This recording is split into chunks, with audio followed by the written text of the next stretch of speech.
Local ट्रेनमध्ये कशी गर्दी असते. हो माता मी मला माझ्या मामाने फोन केला की मी ह्याच्यामध्ये अडकलाय, तर मी लगेच तिथून मी प्रतीक्षा नगरला राहते, तिथून लगेच मी पळत आली की माझा भाऊ एकटा आहे म्हणून मी बोली मी जाते त्याच्याकडे. त्याच्यामध्ये कोणती सुविधा नव्हती. जर समजा असं आपत्कालीन काय घडलं, पॅसेंजर असतील त्यांना समजावून काय ते रिलॅक्स करण्यासाठी कोणती यांच्याकडे यंत्रणा नाहीये. यानी हेवी वेट की वजह से इंसिडेंट नहीं, जहाँ पे ये इंसिडेंट हुआ वहाँ पे वेट तो कम ऑलरेडी हो चुकी थी. कुछ ऐसा हुआ कि ओवरलोडेड हो गया अचानक से मोनोरेल और धीरे धीरे उसकी स्पीड स्लो हो गई और टिल्ट हो गई.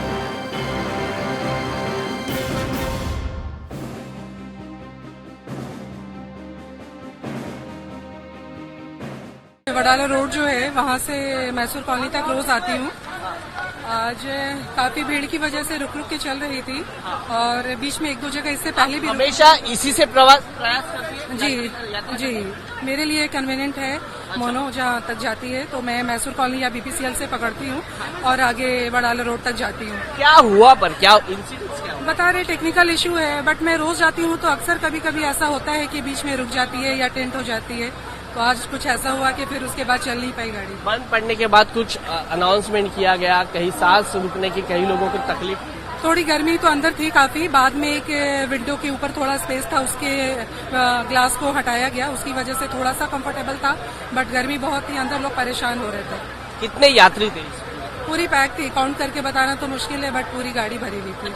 यानी हेवी वेट की वजह से इंसिडेंट. नहीं, जहाँ पे ये इंसिडेंट हुआ वहाँ पे वेट तो कम ऑलरेडी हो चुकी थी, उससे पहले और ज्यादा वेट थी. तो अब गाड़ी में कुछ टेक्निकल खराबी है या क्या वो बता नहीं सकते. तो अब इसके आगे आप इससे ही सफर करोगी? इस एक इंसिडेंट की वजह से छोड़ देना ये सही तो नहीं है. बाकी अच्छी सर्विस देते हैं, बट थोड़ी कैंसिल ज्यादा हो जाती है. हर 15 मिनट पे है. अगर वो रेगुलर चलाएंगे तो एक ट्रेन की भीड़ सारे अपने अपने चले जाएंगे और वो एक 2-3 ट्रेन की भीड़ एक में नहीं आएगी, तो ये प्रॉब्लम शायद कम होगी अगर ये टाइमली चलेगी तो. रेस्क्यू करते वक्त क्या कहा गया?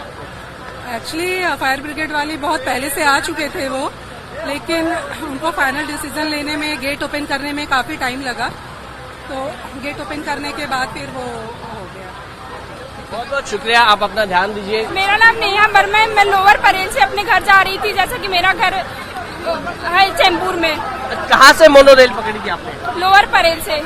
मोनोरेल लोअर परेल से पकड़ी थी, और क्या हादसा हुआ? कुछ ऐसा हुआ कि ओवरलोडेड हो गया अचानक से मोनोरेल और धीरे धीरे उसकी स्पीड स्लो हो गई और टिल्ट हो गई. हाँ हाँ, मोनोरेल स्लो होने की वजह से क्या हुआ? मोनोरेल स्लो होने की वजह से धीरे धीरे टिल्टेड वन साइड धीरे धीरे गिरने लगी. टिल्ट हो गई. हाँ. अच्छा, तो इतने ही आप कितने सालों से यहाँ पे सफर कर रही है? मैं मोनोरेल से तो कभी कभी रेयरली करती हूँ, बट फाइन आज क्या हुआ कि इतनी बारिश की वजह से सारी ट्रेनें लोकल्स और ये कैब बंद है, तो मुझे आना पड़ा. तो आपको लगता है कि ज्यादा हेवी लोड होने की वजह से ये हाँ, यस यस, तो ओवरलोडेड. यस. कितने लोग थे? बहुत सारे लोग थे. मतलब आई थिंक जैसे लोकल्स में लोग एक्सट्रीमली भरे होते हैं, मैसिव लोग, वैसे इसमें भी भरे हुए थे. और बंद पड़ने के बाद कुछ मोनोरेल की तरफ से कोई संदेश भेजा गया? वेंटिलेशन नहीं था, सांस लेने की कोई तकलीफ नहीं, कोई कैजुअलिटी हुई? हाँ, थोड़ा सा विंडो ओपन किए वो लोग, हम लोग को बोले थे शांति बनाए रखो, पेशेंस रखो, इनकरेज कर रहे थे हम लोग को. तो थोड़ा लग रहा था कि हाँ ठीक है. कितने समय अंदर थी? कितने समय अंदर? 1.5 से 2 घंटे. अच्छा, और कितने बजे बंद पड़ी है? बंद आई थिंक कुछ यही 7:30 बजे. 7:30. घर वालों से कोई संपर्क हुआ आपका? हाँ, कंटिन्यूसली घर वालों से संपर्क बना हुआ है तब से. क्या सिचुएशन है, क्या हो रहा है. चलिए, बहुत बहुत शुक्रिया, आप सुखरूप है. टीम को इस धन्यवाद कि हमने फाइनली यहाँ पे नीचे आ गए सक्सेसफुली. बाकी लोगों से हम प्रे करेंगे वो भी नीचे आ जाए अच्छे तरीके से. मी गाडीमध्ये 1.5 ते 1 तास आम्ही गाडीमध्येच होतो. कुठे कुठे राहता तुम्ही? मी राहतो इथे, याला मानपूरला राहतो.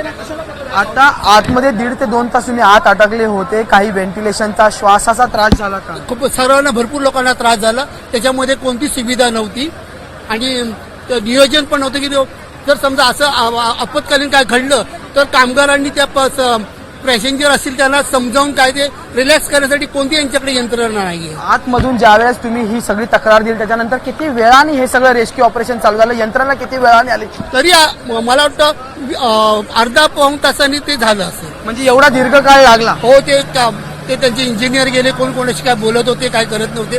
नंतर मग फायर ब्रिगेड आले, ते पण हे करत होते. मग त्याच्यानंतर ते इंजिनियरने दरवाजा खोलले आणि आम्हाला बाहेर बाबा किती वेळापासून तुम्ही अडकला होता, काय तुमच्यात आता वातावरण आहे? मी काहीतरी 4ची गाडी होती, ट्रेन होती ही. हे 5ला आली, 5:20ला आली आणि त्याच्यामध्ये लोड इतका होता की विचारू नको. लोकल ट्रेनमध्ये कशी गर्दी असते. तरी ड्रायव्हर चांगला होता, त्यांनी व्यवस्थित हळूहळू इथपर्यंत तरी आणली त्यांनी. आणि इथे एकदम वाकली गाडी, मग त्यांनी इथेच थांबवली. मग सगळे फायर ब्रिगेड, पोलीस वगैरे, ॲम्ब्युलन्स वगैरे सगळे आले आणि सगळ्यांना हळू तुमच्या संगत जे लोक आहेत ते सुद्धा ट्रेनमध्ये या गाडीत होते का? नाही.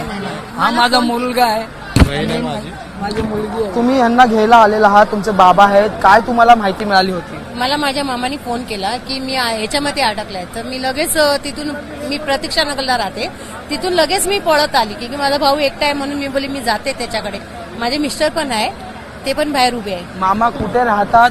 महालक्ष्मीला, रेस्कोस. मग आता कसे चाललेले ते?